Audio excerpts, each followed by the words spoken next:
I like to think that there were a couple people, the low end of the hierarchy there that were trying to push the books as much as possible, and then the higher ups were just like, "Oh, we'll take this one idea from it and then move forward."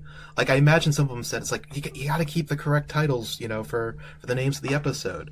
There's this great book, called The Underground, and they're like, "Okay, what should we call that one?" It's like, "Oh yeah, there's a book called The Escape. We'll call it that."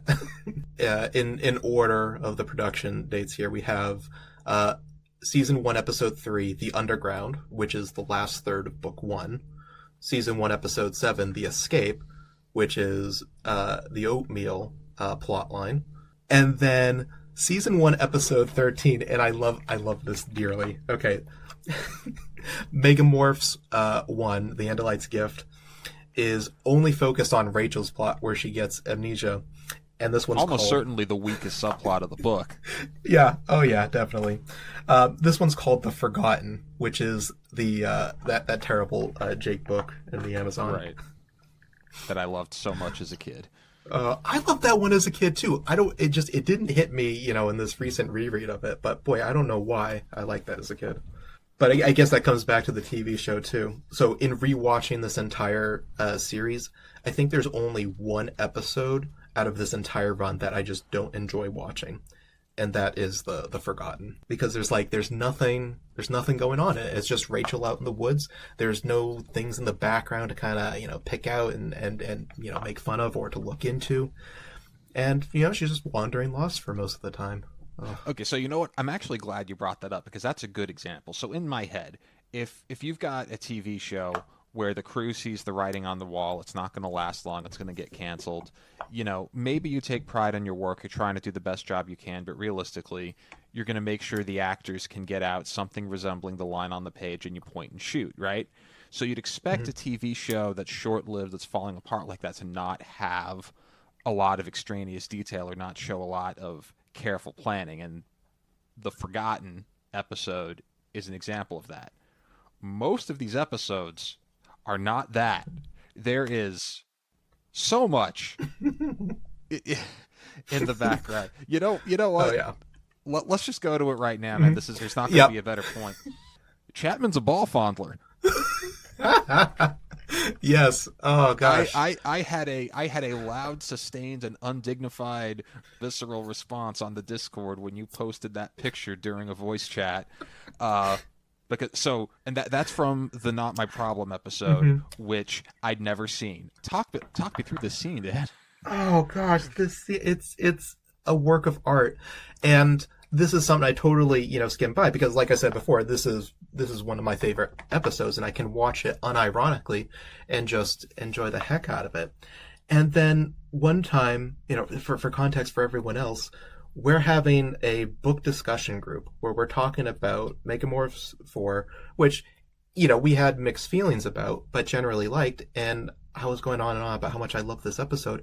And I'm just, skimming through the episode, putting the slider back and forth, looking for random scenes that I like. And then I just accidentally pause on this one part as I'm talking to you guys. And then I just kept staring at it. And it was like this shining light in a hallway, with Nesbit and Rachel. Or that soundbite is getting edited into the somewhere, just so you know. Yes.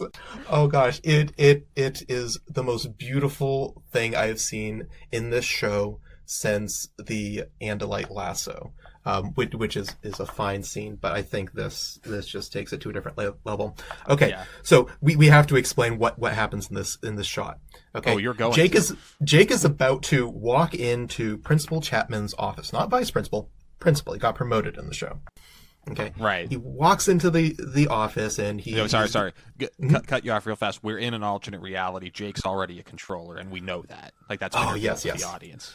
Controller Jake is about to see Principal Chapman and give him a stern talking to, except they're playing it off as if he's still a student, right? Until he gets the door closed. Yeah, okay, right. So it's a big reveal when he closed that door and he says, it's like, okay, sit down, Chapman, I'm going to tell you what to do, right? But before that, Chapman's still just doing his normal principal duties before that, which include him just looking at this rack of I kid you not, golf balls just lined up in his office, and he takes two of them, holds them between thumb and forefinger in each hand, and is just looking at them fondly. That's when Jake knocks on the door, and he's like, "Oh, Jake knocking," and then he goes and he puts the two golf balls back on the rack, and then invites him to sit down in his office. And the Chapman actor's reaction is almost like a "you didn't see that" kind of thing, right? Yeah. So this is why it blows my mind. So when you're staging a show, I believe they call this business. You don't want an actor just sitting there, so you give them some business to attend to. So you're a principal. So you could be shuffling papers, you could be, straightening a picture frame on a wall or some books. So this doesn't happen accidentally. Someone in the props department or whatever gets some golf balls and wheels them in, and they either gave the actor explicit direction to do this, or he figured it out through a few takes, like, I'm going to be sitting there playing with balls when this character comes in. This is the beauty of this show. There are so many things that had to happen intentionally for that shot to exist. Why did they do that? Why did they do it, Dan? They had to make sure that both of them were in the shot at the same time, right? So you need to see Jake knock on the door, and you need to see Chapman in frame, so you knew exactly which office he was in, because they couldn't have just put his name on the door. That would have been too hard. Also, he couldn't. Sean Ashmore can't stick his head in and go Principal Chapman, and it cuts to a reverse shot, and he's at his desk. That would be confusing, right? Nope. This was much faster, apparently. Yes. Yeah.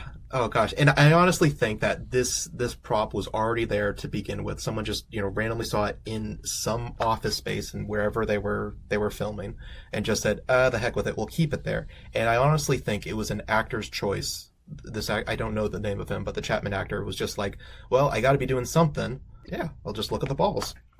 It occurs to me I didn't know his name either. Richard Sally. Mm-hmm. I do like this guy. I genuinely like that actor. Yeah. In this show, yeah. See, this is where I wish I had some real knowledge as to how the Toronto late 90s shows like this got staged. I'm pretty sure a lot of those school scenes are a real school. Maybe they have a dedicated set, I don't know. You notice, especially towards the end, like they have an excuse where they need to do a mission in a TV studio. You can really see that they're just using what they've got lying around in real life. I wonder if they shot that in like an actual disused office. So that might be, some real life worker's golf ball collection, and maybe it came about organically, but it's so weird. So after you uploaded just that still originally, which of course immediately made me go find that scene and watch it again and again. So only then do I realize throughout the whole scene, Chapman's got to telegraph that he's nervous and intimidated by Jake. So he keeps on like doing air ball fondling, and at one point looks like there's no other way to say it, man. He's rolling a booger. Like if you watch his hand through that whole scene, it is weird and unnerving, and it doesn't stop. And the thing is, it would have worked great as a radio play. The dialogue and the weird electronic music, it gets across what's going on. So honestly, because the cinematography in this show is so weird and the lighting is frequently so bad, when I've been watching these, it's actually, I have to force myself to watch it. I'd rather just listen to it and see it peripherally. No, you watch that scene, man. It is a different scene. And it would have been so much easier to not do it, but they did it. That's the thing. It's like the acting was so good in that scene that it distracted you from what was happening below the desk. I was in the Between Friends episode. It's really easy to think that God, the Chapman actor is bad, and then he has the leave my daughter alone scene, which is great. And there's that whole point where he just straight up says, "No, I don't understand humans." So in universe, Chapman is supposed to come off as someone who's playing a part poorly, and I'll give Richard Sally some credit there. Sean Ashmore's pretty solid, and then I think it's really hard to competently act like someone who doesn't know how to act, and that's what he does for the whole show, save one or two scenes. That's the uncelebrated talent behind this. So we're already here anyway, man. Tell me about this multiverse theory. Oh gosh, this is beautiful. I think this stemmed from some conversations I've had on Reddit and with other people with regards to the show. Most book fans really enjoy Rachel's book where she morphs into a bear, right? The Stranger. Yeah. All right, it's a great, solid introduction to the Ellimist character, but more so, it's interesting to see this like complicated mindset where the Animorphs have to choose whether or not to save their entire species or to keep fighting the war and the risks involved with that. It's a great philosophical debate book. And they introduced that into the TV show too. And they legitimately have that same conversation, even though their decisions ended up being different. Kind of like the throughput of what the Ellimist was doing is the same. And so both the book and the TV show this happening. But obviously, it's very different, right? So in the TV show, they have met Axe by this point. However, he's captured and in the back of a truck, all tied up, because he got lassoed, of course. And right, they're the here. best scene in the series. It's beautiful. Well, I don't know. Sexy Andalite might be better than lassoed Andalite, but we'll talk about that. Oh, well, actually, yeah. So, but this is in the same scene. Sexy. So Andalite lasso, sexy Andalite, and then the alternate timeline. Those all happen in a row. It's beautiful. Right, because the tied up sexy Andalite is actually Visser 3. There's got to be an image for this because the 3 listeners left are going to be like, what the hell is this? Yes, there's a sexy Andalite in the show that your teenage mind might have forgotten as a self-defense mechanism. I didn't believe it till you posted it. Yeah, no, it absolutely looks like something that like some sort of fan created on a whim, but no, it's in the show and it's there for just a few frames, and then it cuts to like the Animorphs' reaction to it, and then it cuts back to the sexy Andalite again, and it's so uncomfortable. It is so incredibly uncomfortable. I think when I first saw it, like as a kid, I didn't understand what was going on because it's supposed to be Visser 3, but then you're supposed to think it's Axe tied up, but it's like but Axe doesn't look like that. So, what is that thing? And I just kind of blanked it out entirely just so I could focus on the intensity that was this alternate timeline thing. So I love this alternate timeline. So anyways, Axe is not with the other 5 Animorphs, right? Mm-hmm. The Ellimist shows them this alternate future where they have to decide whether or not to allow this to happen or to keep fighting. And when they go to the future, they see, okay, Rachel's taken over as a controller, and Tobias was eaten with some barbecue sauce. Very much like the books. Yes. And it's a great line reading too. The Visser 3 actor, Eugene Lipinski. Mm-hmm. Yeah. Oh gosh. The way he says, I ate him with barbecue sauce. Oh, he loves it. You can tell this actor is loving what he's doing. I love the way he emphasizes barbecue sauce in a very alien manner that no one would ever say it. Barbecue sauce.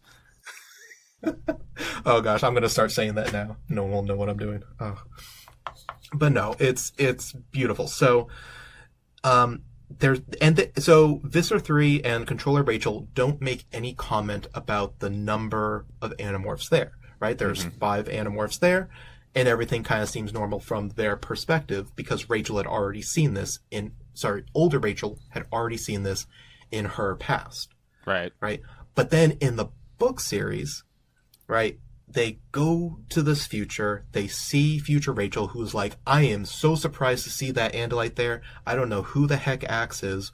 What the heck is going on? Right? And that's because in that older Rachel's past, she had a memory of only 5 of them appearing. So I think this older Rachel from the book series alternate timeline is actually the TV show Rachel.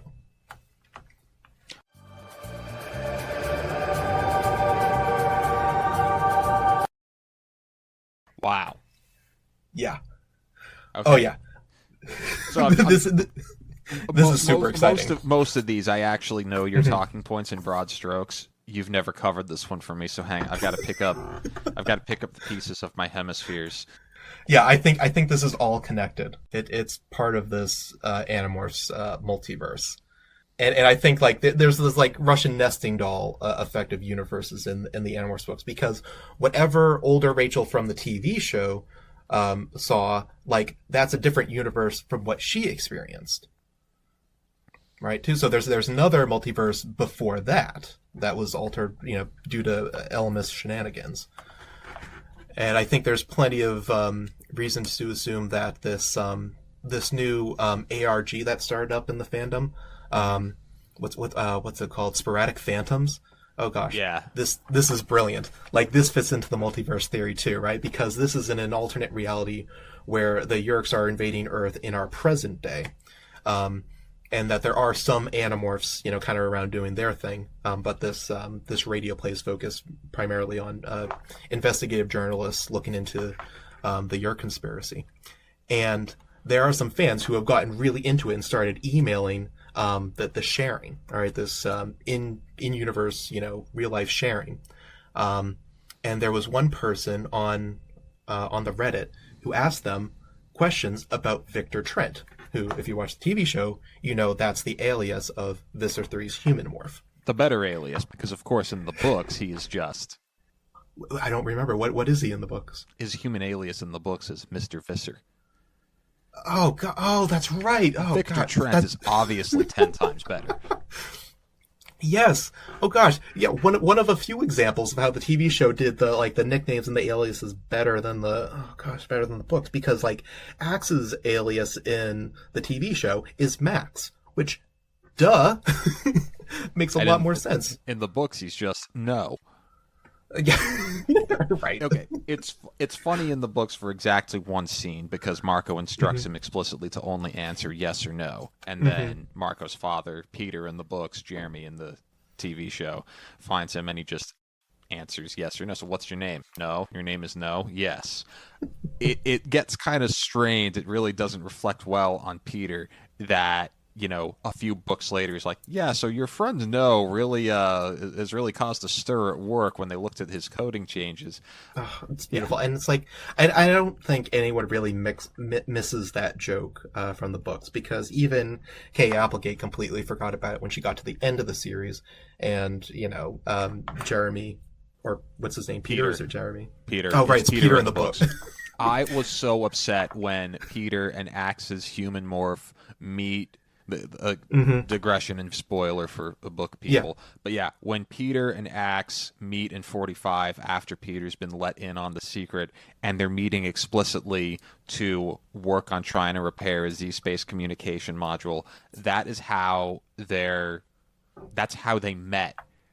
So it's so perfectly teed up, and the one missing line is you're my son's friends, no. And they should have that realization. Absolutely. That it's come full circle, and the ghostwriter was just apparently not aware, and it obviously wasn't in KA's notes. They'd forgotten how beautiful they set this up.